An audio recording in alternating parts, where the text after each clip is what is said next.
नमस्कार दोस्तों, आप सभी को हमारे YouTube चैनल में हार्दिक स्वागत है। श्री कृष्ण के सभी मोटिवेशनल वीडियो देखने और सुनने के लिए आप हमारे YouTube चैनल PPSG को सब्सक्राइब जरूर कर लीजिए। जितनी चीजें श्री कृष्ण से छूटी उतनी तो किसी से भी नहीं छूटी। श्री कृष्ण से उनकी माँ छूटी, पिता छूटे, फिर जो नंद यशोदा मिले वो भी छूटे, संगी साथी थे वो भी छूटे। राधा छूटी, गोकुल छूटा, फिर मथुरा छूटी। श्री कृष्ण से जीवन भर कुछ ना कुछ छूटता ही रहा। श्री कृष्ण जीवन भर त्याग करते रहे। हमारी आज की पीढ़ी को कुछ भी छूटने पर उन्हें श्री कृष्ण को अपना गुरु बना लेना चाहिए। जो श्री कृष्ण को समझ लेगा वह कभी अवसाद में नहीं जाएगा। श्री कृष्ण आनंद के देवता है। कुछ छूटने पर भी कैसे खुश रहा जा सकता है, यह श्री कृष्ण से अच्छा कोई और सिखा नहीं सकता है। जिंदगी जीने का हौसला और उत्साह होना जरूरी है। जिंदगी भाग्य से नहीं चलती। भाग्य भी तभी चलता है जब कर्म का चक्का घूमता है। कर्मवान बनो, भाग्यवान नहीं। कुछ ऐसे भी कर्म करना चाहिए जो आपके भविष्य को उज्जवल बनाए। इस जीवन में जितना हो सके उतने अच्छे कर्म कीजिए। एक बार यह जीवन बीत गया तो फिर आपकी प्रतिभा, पहचान, धन और रुतबा किसी काम नहीं आएंगे। जीवन जीने की कला अक्सर वे लोग तब सीख पाते हैं जबकि जीवन बीत चुका होता है। इंसान की जिंदगी जन्म और मौत के बीच की कड़ी भर है। यह जिंदगी बहुत छोटी है। कब दिन गुजर जाएंगे आपको पता भी नहीं चलेगा, इसलिए प्रत्येक दिन का भरपूर उपयोग करना चाहिए। जब पांडवों को वनवास हुआ तो उन्होंने वनवास की विषम परिस्थिति में भी समय को व्यर्थ नहीं गवाया।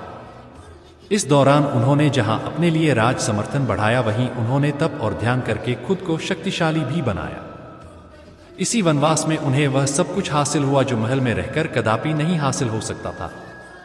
इसीलिए यह जरूर जाने कि परिस्थिति कैसी भी हो परंतु उसे अपने अनुकूल बनाया जा सकता है। जिंदगी एक उत्सव है, संघर्ष नहीं। यदि आप अपनी जिंदगी को संघर्ष समझते हैं तो निश्चित ही वह संघर्षमय होने वाली है। जीवन के कुछ मोर्चों पर व्यक्ति को लड़ने के लिए हमेशा तैयार रहना चाहिए। जो व्यक्ति लड़ना नहीं जानता, युद्ध उसी पर थोपा जाएगा या उसको सबसे पहले मारा जाएगा। उसी के जीवन में संघर्ष भी होगा। यदि तुम यह सोचते हो कि तुम्हें कोई मदद करने आएगा तो यह बात दिमाग से निकाल लो, क्योंकि अधिकतर मोर्चों पर अपनी लड़ाई खुद ही लड़नी पड़ती है। अकेले ही जीने और करने की ताकत पैदा करो, किसी के भरोसे मत रहो। जो व्यक्ति ऐसा करने की क्षमता नहीं रखते हैं वे संघर्ष या संकटकाल में जल्दी ही हार जाते हैं। समय की नजाकत को समझते हुए सावधान और सतर्क रहना सीखें।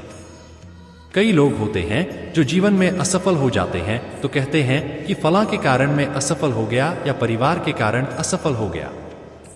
अपनी गलतियों और कमजोरियों को छुपाने के लिए कुछ ना कुछ कारण ढूंढकर दूसरों पर दोष देते रहते हैं। कई ऐसे भी हैं जो कहते हैं भाग्य ने साथ नहीं दिया, ईश्वर ने मेरी सुनी नहीं। यह सब आपकी कमजोरी है। अपनी गलतियों को स्वीकार करो और उन्हें सुधारो। इससे आपके भीतर हौसला बढ़ेगा। गलतियां स्वीकार करना भी साहसिक कार्य होता है। जो काम करता है गलतियां उसी से होती हैं। गलतियां करना गलत नहीं है, उसे रिपीट करना गलत है। गलतियों से सबक लें और आगे बढ़े। आपने पांडवों का जीवन तो देखा ही होगा। पांचों पांडवों में एक दूसरे के प्रति प्यार, सम्मान और एकजुटता थी। पांडव जहां जाते थे साथ रहते थे। सभी एक दूसरे का हौसला बढ़ाते रहते थे। यही कारण था कि वे 100 कौरवों को पराजित कर सके। आपको भी यही करना चाहिए। अपने परिवार का हौसला बढ़ाना चाहिए। मनुष्य योनि का जीवन बहुत कठिनाइयों से प्राप्त होता है।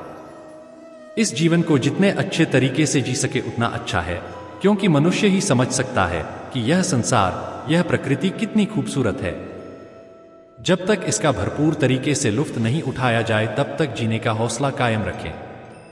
जीने की चाहत उसमें होती है जो यह जानता है कि कितनी खूबसूरत है दुनिया और कितने खूबसूरत हैं रिश्ते और नाते। किसी का किसी के लिए तो जीने की चाहता पैदा करो। जीने की चाहत ही सबसे बड़ी ताकत है। योग में कहा गया है कि मौन से मन की शक्ति का विकास होता है। देखने और समझने की क्षमता बढ़ती है और संयम का जन्म होता है। दिन के 12 घंटे में सिर्फ 1 घंटे के लिए मन के भीतर की प्रत्येक गतिविधि को रोक दें। इससे आपके भीतर जीने की तमन्ना के साथ ही जिंदगी जीने का हौसला भी बढ़ेगा। हम जैसे हैं वैसे ही एकदम परफेक्ट है। हमें अपनी तुलना किसी और से नहीं करनी चाहिए, क्योंकि हम जानते हैं जो इंसान जिस लायक होता है उसे वही मिलता है। अपने आप को इतना बेहतर बनाओ कि किसी से तुलना करने की कोई जरूरत ही न पड़े। इस जीवन में हम जैसा सोचते हैं वैसा ही हो, ये जरूरी नहीं। सम्मान एक ऐसा शब्द है जिससे देकर और पाकर बड़ी खुशी मिलती है। हम अक्सर दूसरों का तो सम्मान करते हैं, लेकिन अपना खुद का सम्मान नहीं करते, और जो इंसान खुद का आदर नहीं करता वह दूसरों का क्या करेगा। बहुत से लोग यह सोचते हैं कि खुद को सम्मान कैसे दिया जाए। भगवान ने इंसान को बनाया है, यह बात सब जानते हैं, लेकिन बहुत कम लोग यह जानते हैं कि भगवान कहीं और नहीं हमारे अंदर ही है। और हमें यही सोचना चाहिए कि हम खुद को नहीं, हमारे अंदर के भगवान को सम्मान दे रहे हैं। जीवन जीने के लिए रुपयों की जरूरत पड़ती है, लेकिन आजकल लोग पैसे कमाने के चक्कर में अपनी जिंदगी की खुशियों को भी भूल गए हैं। समय बीत जाने के बाद हम इस बात का एहसास करते हैं कि हमने एक बहुत अनमोल चीज को खो दिया। हमारे जीवन की एक सबसे बड़ी उपलब्धि खुशहाल जीवन जीना है। सुखी जीवन सिर्फ पैसों से ही नहीं मिलता, इसके लिए हमें कई क्षेत्रों में बदलाव और प्रबंधन की जरूरत होती है। अगर आप कुछ नियम बनाते हैं और कुछ तरीके अपनाते हैं तो आप इस भागम भाग वाली दुनिया में अपने आप को दूसरों से ज्यादा खुश पाएंगे। जीवन को खुशहाल बनाने के लिए सबसे पहले आपको अपनी ऊर्जा पर फोकस करना पड़ेगा। इसे यूं ही बर्बाद न करें। अपनी ऊर्जा को एक खाते में पैसे की तरह समझे, जिसे जितना खर्च करेंगे वह उतना कम होगा और जितना बचाएंगे उतना बढ़ेगा। आपके जीवन में इस बात का बहुत अधिक असर पड़ता है कि आप कैसे लोगों के साथ रहते हैं और उनकी सोच कैसी है। सकारात्मक सोच वाले आपको पॉजिटिव सोचने के लिए मजबूर करेंगे, लेकिन वहीं अगर आप ऐसे लोगों के साथ रहते हैं जो हरदम खामियां निकालते रहते हैं और नेगेटिव सोचते हैं, तो आप भी वैसा ही सोचने लगेंगे। नकारात्मक सोच वाले आपकी ऊर्जा को पूरी तरह से खत्म कर देंगे। अपने आप को ऐसे लोगों से बचाना है। एक सुखी जीवन के लिए यह जरूरी है कि आप हर दिन कुछ नया करने की कोशिश करें। आपकी यह आदत आपको लोगों से अलग बनाएगी और साथ ही आपको हर दिन नए नए विचार सोचने के लिए मजबूर करेगी। आप जिस बारे में ज्यादा महसूस करते हैं, आप उस काम को करने की कोशिश करें। कुछ ऐसा करें जिसमें आपकी रुचि हो और आप बोर न हो। अगर आप दूसरों के बारे में अच्छा सोचते हैं तो आपको हमेशा आंतरिक सुख मिलेगा। इसलिए जरूरी है कि दूसरों की तरक्की से कभी जले न और न ही कभी किसी को नुकसान पहुंचाने की सोचें।